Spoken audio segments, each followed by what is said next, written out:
say in Hackney, that I don't remember facing any street racism. I don't know about institutional, I was too much of a kid, but definitely in Harrow, in teachers, the attitudes, the immigration laws. And if one of your parents wasn't born in this country, you had to stand up. So it was the Irish Polish girl who became my friend. She had to stand up, I had to stand up. And we knew it was wrong. And we were what? We were still in what was called primary school. We were 9, maybe 9 or 10, and just before going to high school. And that was it. And she protested, and we knew it was wrong to be singled out like that because they were asking school teachers to note down whose parents, and that you can do that in a subtle way. You can ask each kid privately. And being put in an English as a second language class, there was no understanding of bilingualism, let alone multilingual teaching or anything in this borough. It was really awful. Very few Asians, very few Afro-Caribbean people. And there was a lot of jingoism and a lot of nationalism as well. Huge amounts of nationalism about being British. And it was, yeah, you think about the newspapers, the television, it was so racist. There was that stupid programme, Mind Your Language, which didn't reflect our lives. Yeah, it was pretty awful in many ways. But on the other hand, there was Star Trek.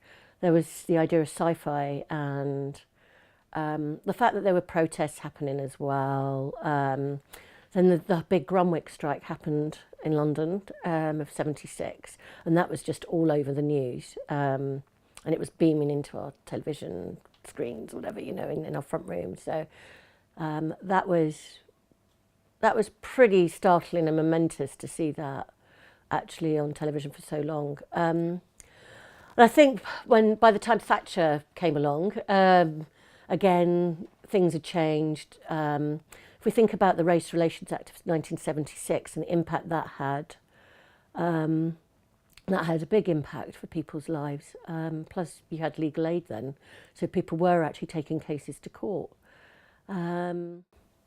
So things were shifting. I suppose it depends. Like if you think about, say, young Bengalis in the East End, that's a different story to say Southall. And if you think about what happened in Southall with the uprisings, and kicking, that was so significant in the early '70s to have that happening. They kicked the National Front out, and that community said, we're not going to tolerate this.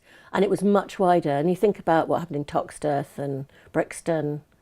I think the first one was St Paul's in Bristol, so people were just saying we've had enough. I mean, it was police harassment, all sorts of stuff. When you think about the SPG, the Special Patrol Group, and how they used to pick up young men, Asian and Afro-Caribbean. I mean, it wasn't just Afro-Caribbean young men they picked up. The idea of punk played a big part as well, and post-punk, the attitude, the politics. I was trying to find people who were similar to me. A young guy came up to me and said, do you fancy setting up a theatre company and stuff? It's the attitude. So suddenly a whole host of people who were like-minded opened up for me, and I got involved in things like Southall Monitoring Group, Southall Black Sisters, all that sort of stuff. And I was already going to protest outside the South African Embassy as a kid with my mum, so that continued as well. And it was, the rest is history.